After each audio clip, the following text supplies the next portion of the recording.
It is finally time for me to do the indie reader book tag.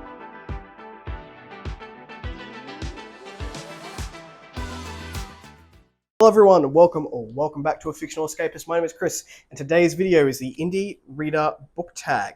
This is a tag which was made by Covers with Cassidy, I want to say in like June, July 2022. It feels like it was around the middle of the year, don't quote me on exactly when, but the channel for Cassidy and also the video will be linked down below if you want to go and check out the original. Now, like with most things, I am coming at this 6 months too late to be on any sort of hype train, but that's absolutely fine. It is a fantastic tag. It really does celebrate indie authors and indie books and also the indie community, so I definitely wanted to get on board. I just haven't sat down to do it yet. So now is the time. This tag has 12 questions, with the last question being tag some friends. I won't be tagging anyone. If you haven't done this one and you are an indie reader or an indie fan, I just open invitation for you to go ahead and do the indie reader book tag.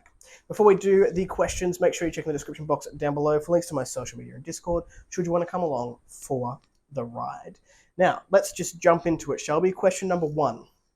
What got you into reading indie fantasy? So this really started before I was on the platform. I started a Bookstagram account about a year before I jumped onto BookTube, and I'd heard a little bit about Self-Pub. Self-Pub authors were starting to follow me on the platform. I don't have a huge following. I'm very small time, but they're enough that, you know, people who were wanting their books reviewed would start to reach out. And from sort of the passion that I gained on Bookstagram, I was like, maybe I'll do a BookTube and just sort of try and move towards an indie area. And I think in my first video, I said that I did want to work towards focusing on indie and self-pub, and it just sort of happened quicker than I imagined. What really fueled the passion for indie and self-pub comes down to a handful of people. So the first is going to be Mark Timoney. Mark Timoney was the first person who offered me a review copy of their book. I already had it, and then I bought the hardback after he had reached out. And that interaction not only had me reading a really interesting and very classical feeling epic fantasy where it really sparked my love of world building, I also gained a lifelong friend from that interaction. And his passion for indie and self-pub and wanting me to read his favorite books and talking to me about other authors really did spark something in me which wanted me to continue. The other person, or there's two other people, another one that I would like to mention is L.L. McRae. So L.L. McRae, I discovered her somewhere along the line, very shortly after sort of talking to Mark Timoney. And then I saw her book Marauder come up on an Escapist book tour. Now, unfortunately, that book tour company is no longer in existence and operational, but they did absolutely fantastic work. From this interaction and then seeing the book within the first, week of each other, I decided to go head first, and I put myself on the Escapist book tour. Lauren has been such a inspiration to me as a writer, as a human, and I fell so in love with the world of Lunaria and how she was able to bring these protagonists, which they weren't underdogs, so to speak, but they were people that you wouldn't necessarily see at the front of a story. They were sort of softer characters, everyday characters, and they got to be the heroes of their tale, and I really loved that. So I do have to owe a lot to L.L. McRae as well, and I love her storytelling, and both of those people are auto-buy authors for me now. And the last one is going to be Rob J. Hayes and his character Iskara Helsine from the War Eternal series. I had only briefly heard about Rob, and then I picked up the first 3 books of the War Eternal series because that was all that was out at the time. I blitzed them. Iskara Helsine is still one of my favorite characters. This series is still one of my favorite series of all time. And then I started looking into Rob as an author. That's where I discovered the indie release lists that come out each and every month and is the basis for those videos on this channel.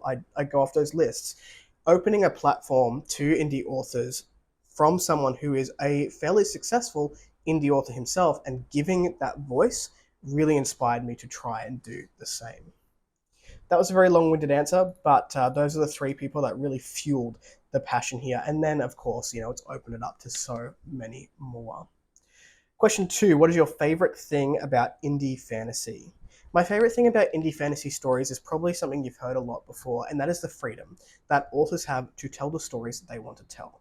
I feel like you can feel the passion in the stories because sometimes they might not follow a particular, a trope to the point where a trad publisher will go, hey, it's marketable. Let's get it out in a 3-book series.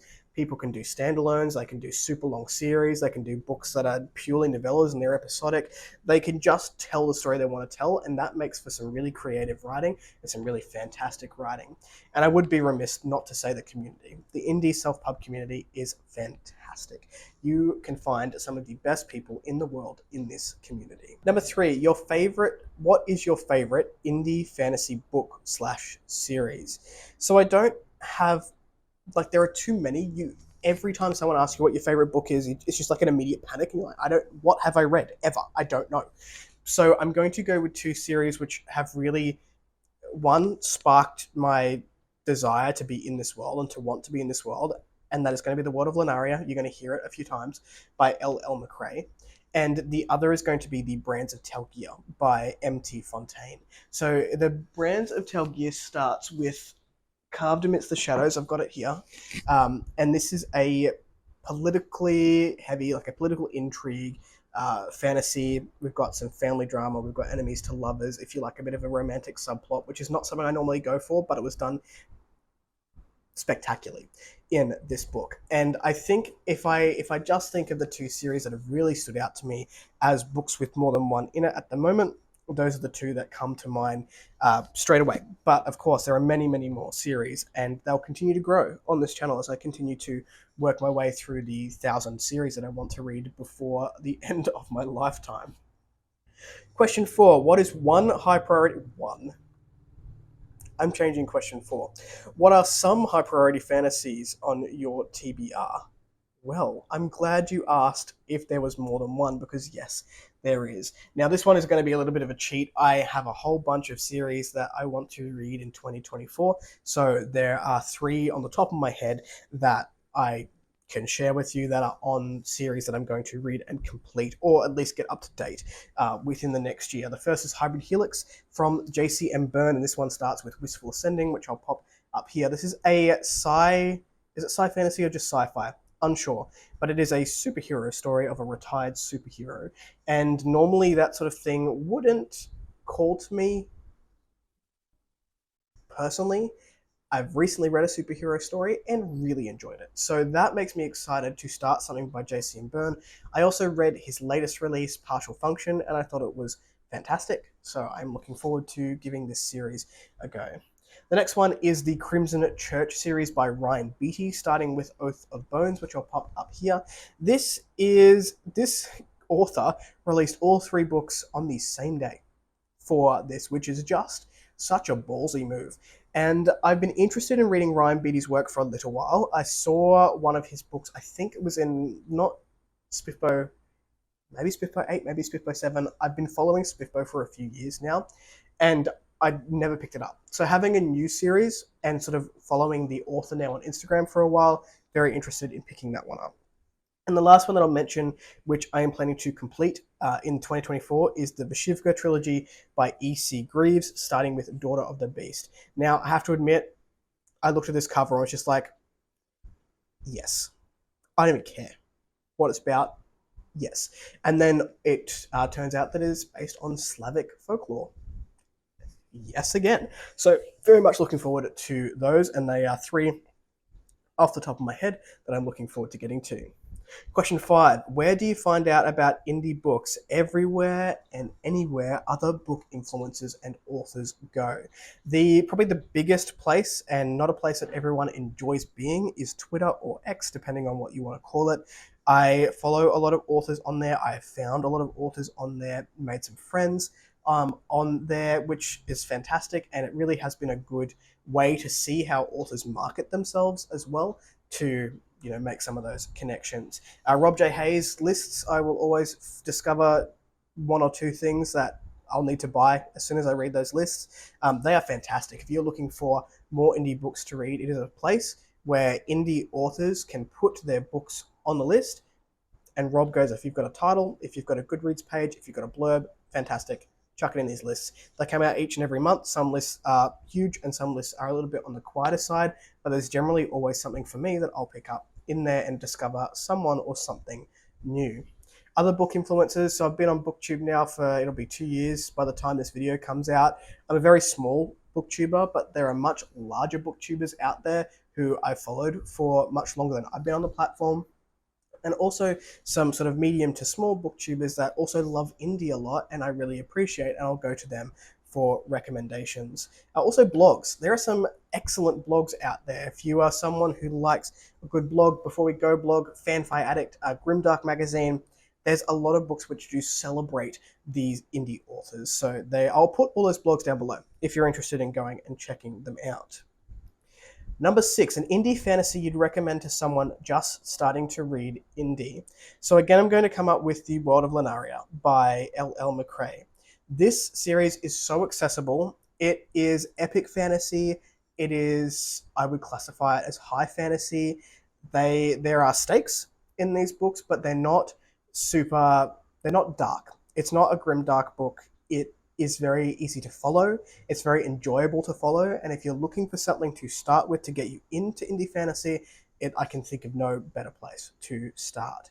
The other one that I'll mention here is the Threadlight series by Zach Argyle. I can't remember what the first book is called, but I'll put it up here. Very accessible. I know it gets commented on as being Brandon Sanderson-esque. I don't necessarily agree with that. I think that Zach is stronger in certain elements than Sanderson is. The stories are tight, they are accessible, they are easy to read, they are short, and you can finish up a trilogy in a month if you're a fairly slow reader. I don't want to judge people's reading speeds. Scratch that I just said slow reader. You can finish it in a fairly short amount of time if you're interested in reading, but they are short. And I will chuck in a sci-fi series as well, because I know a lot of fantasy readers also do enjoy sci-fi, and that is going to be the Fractured Orbit series by Herman Stuernagel. I keep calling him Struernagel, and I'm pretty sure that's wrong. But I've only read the first book in this, Eclipse, and it was super accessible, very enjoyable. It is a dystopian novel set in space, and I really, really love the first book. It can be read as both a YA and an adult novel, so it gives you an idea of just how accessible that it is. And also another one for sci-fi would be The Song of Kamaria by T.A. Bruno. This one does deal with some heavier themes and some more complicated themes, perhaps, than Eclipse, but I also think that the author has written at least the first book in the Orbit of Sirens in a way where you really get slowly introduced to the characters, and then the sci-fi elements start to build up. So it gives you that learning curve to be able to go ahead and experience. So I cheated a little bit on that by putting some sci-fi series in there. Question number 7, your favorite indie fantasy cover. I refuse to pick a favorite indie fantasy cover. I watched a short from Andrew's Wizardly Reads not long ago where he was saying that as book lovers and as book collectors, we essentially have an art gallery in our house, and that is completely true. There are some fantastic covers out there, and they're all unique. They've got different styles. It is like having an art gallery in your house. Not only do you have a library, you have an art gallery, and it's fantastic. What I'm going to do now is just turn around to these shelves and pick a couple of covers on here that I really enjoy so I can show them to you physically. First one I've got is Bob the Wizard. This is sort of like a cartoon-y, comic-y style cover, and it is fantastic. This is done by Katarina Paints. Karina Paints, let's look it up. Katrina Paints. This is done by Katrina Paints, and the artwork is phenomenal, and she is fast becoming one of my favorite cover artists. Then we have something like Heliotrope by Palmer Pickering, and this is again a stunning cover. There's a lot of details in here that the camera's not going to pick up. It's a different style. We've got the warriors on the front. There's a lot of detail happening in these side parts here, and this is by Dustin Markovic, I want to say, I believe is the cover designer here. If I'm wrong on any of these cover designers, I will put the correct one down the bottom, but I believe this is Dusan Markovic, and again, just a beautiful piece of artwork. Now, I'm not sure who the artist is for this one, but this is another book which is absolutely stunning and is a little bit simpler in design. That is Ascendant by Michael R. Miller. I think this is such a beautiful design. It's very gripping on the eye. It's a lot simpler. There's not a lot happening in the background, but you do have a blind dragon and the what I assume is a coming of age person here, and it's just it's stunning. It's simple, but it's stunning. And the last one I'll talk about, just from the shelves behind me, not the stuff I have in Perth, not the stuff that I have on my Kindle, is going to be The Blinding Power by Cassidy Faylene. This cover is there is so much detail in this cover with the one center image as well that it is again so beautiful. And I think this is Jeff Brown Graphics. I want to say Jeff Brown Graphics that has done this cover here. So there is so much beautiful artwork. Sorry for shaking the camera. That we have on indie. Question number 8. Do you approach indie reading reviewing differently? No. I look for the same things in indie books that I look for in trad pub books. I have different criteria that I mark on personally before I give anything like a star rating. I know for my own tastes, I'm more interested in things like world building and plot, and characters sort of come as a secondary for me.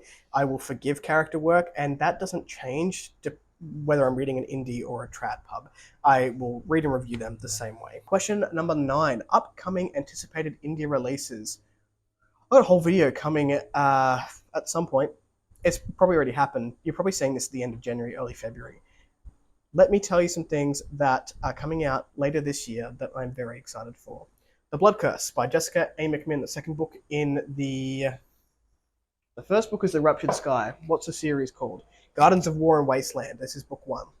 The Ruptured Sky. I'm looking forward to book 2, An Exile of Water and Gold by Joshua Walker. I read Joshua Walker's novella towards the end of 2023, knocked my socks off. Cannot wait for the first full-length novel there. Pillars of the Sky by Mark Timoney, book 2 in the Eye of Eternity series, coming late 2024. Fingers crossed, we're manifesting that into the universe. I selfishly know that he's going to ask me to alpha read this one, and I already can't wait for an alpha read. Even as an unedited manuscript, I want Pillars of the Sky in my life right now. The Bastard Heirs by Helen Reig Pedersen. I alpha read this one. Rachel actually edited this one. Loved it. Loved the alpha read. Can't wait to see what's happened between now and the book being released, I want to say, in February.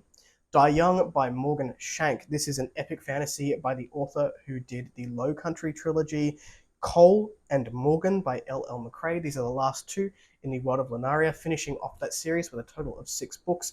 And Soul Cage by Luke Schultz is a bit of a different take. This is a dark fantasy coming from this author in 2024. The list goes on, you get it. I'm excited about books as readers, as avid fantasy readers. We all have about 100 releases at any given time. That makes us excited. Number 10, what indie author would you choose to write your story? And then in brackets it says you as the protagonist.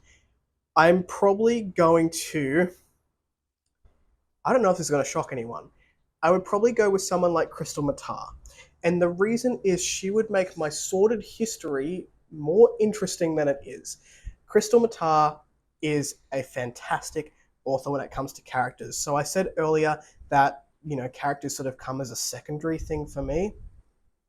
Matar's books knocked it out of the water. People are all like, Joe Abercrombie is such a good character writer. No, go and read Crystal Matar's books because the character work is phenomenal. Read their books. That's all I'm saying. As someone who doesn't like romance a whole lot, I was so invested in these characters and who they were in love with. Crystal Matar is the answer. Question number 11. An indie fantasy more people need to read. Again, there is just so many that I could go on here, and it really depends on what you're looking for. Do you like epic fantasy with huge world-building elements? Pick up Blood of the Spear by Mark Timoney. Do you like D&D inspired fantasy, where it's a fantasy romp with a lot of gods and a lot of backstory? Pick up Spark of the Divine by Louise Holland.